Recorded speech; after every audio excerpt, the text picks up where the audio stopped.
Hello, fellow GISinc employee owners. I'm Kevin Bupp, reporting to you from my home office in Pass Christian, Mississippi. Now, this is the first of hopefully many small videos that the ESOP committee are going to be putting together throughout the year in an effort to share some helpful information about ESOPs and how ours might differ from others. Now, as many of you may have heard, from our last monthly information meeting, I was able to tag along with Carrie and Amy at the 2018 ESOP Association's 41st annual conference in Washington, D.C.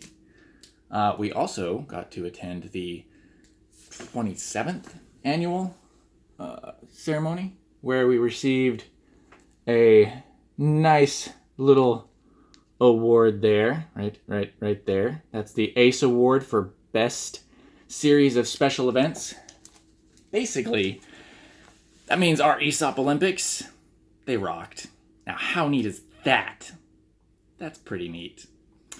Now, while I was attending that conference, there were several sessions offered, and I sat in well, I filled my schedule. I was soaking in everything I could. And a lot of those sessions had things that folks were like, hey, how do you get your folks to do this? Or how do you handle this in your company? And I found myself offering up a lot of advice for how we handle things at GISinc. And when I synced up with Amy and Carrie later, I actually found out that they were doing a lot of the same stuff. Carrie was in a lot more of the technical sessions, and she was even given like tax advice and everything along with the ESOP, but it was right about that moment that it hit me. We really are premier. We are premier, and how we are viewed in the ESOP community really helps showcase that. In fact, I had a lot of folks recognizing our logo and coming up to me and asking me questions like, hey, what's your secret sauce to culture? How do you make it work? And I didn't really have a good answer. I really discovered that, as it turns out, a lot of companies will become employee owned in an effort to invigorate or start a culture. But the ESOPs that are truly successful, like ours, are the ones that already had a really well-established ESOP, or a really established sense of culture, and that the ESOP and employee ownership really just invigorated that or strengthened that culture and helped it grow, fostered it. But if you don't really have one to begin with, it's not really going to help. Suffice to say, it'd be pretty difficult for us to stay in business with a workforce as distributed as ours is across 40 states, and without our strong sense of culture and our sense of ownership. So just something to be proud of, and I am. Anyway, I digress. What I wanted to start these short videos was as a way to answer our questions, our frequently asked questions with the ESOP community. Hopefully provide a fun way of providing the information. So without further ado, this video's question. What happens to an employee's shares when they retire? And hopefully that actually comes through, because on my screen it looks backwards. So anyway, with Gary Melendez recently having retired, this felt like a pretty good question. Now it kind of gets involved, but having gone to some of those sessions, I had a few more vocab words to throw out there, and so I kind of felt like I wanted to share some of that. So the first thing to kind of describe there is that a person's account, when they leave the ESOP, whether that's through retirement or through just leaving the company in any form or fashion, it's all treated exactly the same. And those shares in that person's account is known as repurchase obligation, or RO. Essentially, it's the amount of cash that the ESOP will need to buy the terminated participant's company stock back. Now, an ESOP can handle RO in several different ways. but the timing kind of depends on how the ESOP is set up. Now, generally, we handle the timing in one of three ways. Well, not us, but ESOPs in general. They'll handle it either at the time of departure, at the end of the plan year, or at the time of distribution.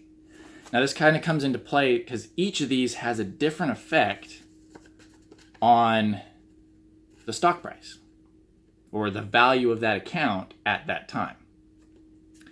Now, what that really means is, if it's at the time of at the time of departure, then that's the stock price right then and there. If it's at the end of the plan year, then it waits till the stock is reevaluated. So the stock price could go up or down, changing the overall value of that terminated participant's account. Then there's at the time of distribution. Now, there's a lot of different rules around this. Essentially, you're supposed to wait till the end of the plan year, and there's a potential waiting period depending on how your ESOP is set up. So potentially up to 5 years, or I think the law even allows up to 11, but generally up to 5 years before it can be distributed. And that could be one of those where that stock price could have gone up and down in that period of time, but you wouldn't know what the actual value of your account is until the distribution time. Now, GISinc, so in general, an ESOP will pick one of these and stick with it. GISinc has chosen option number 2 at the end of the plan year.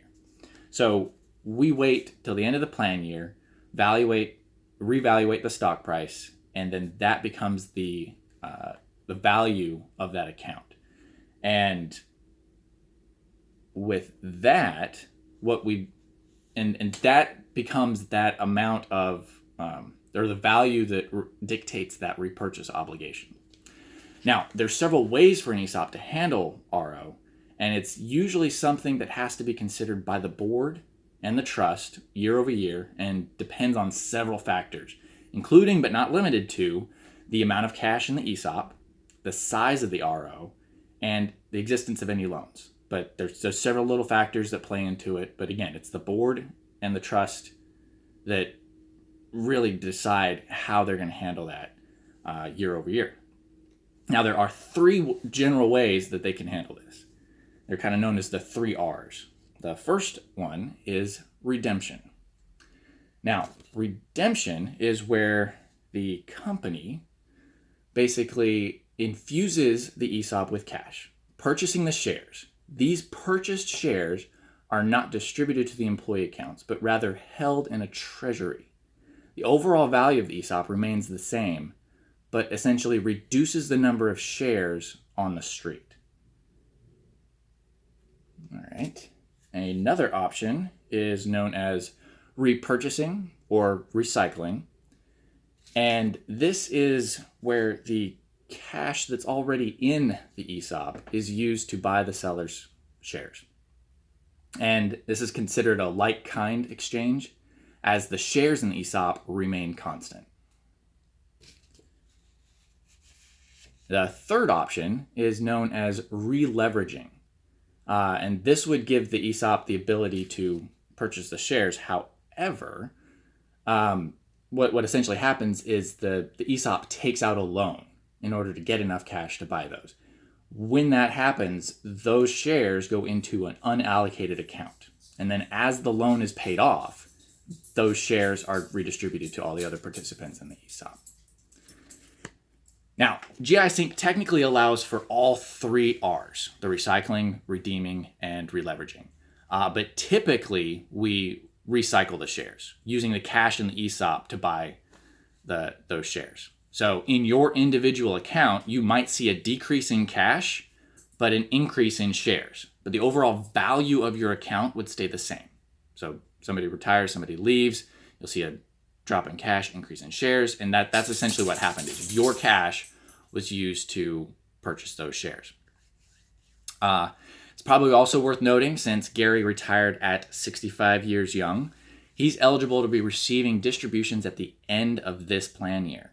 Now, if you retire the company or really leave the company by any means before you're 65, you have to wait up to 5 years, or basically until you're 65, before you can start receiving those distributions.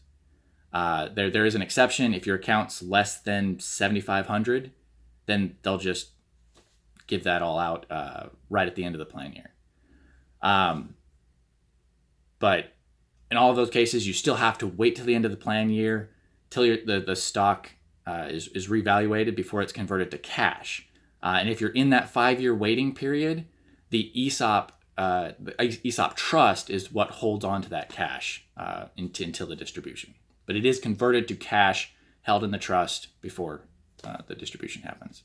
Anyway, hopefully you thought this little video is pretty neat, and looking forward to more little videos please look forward to more little videos from your ESOP committee coming soon to a SharePoint near you. That's it for now. This is Kevin logging out. And now to figure out how to turn this thing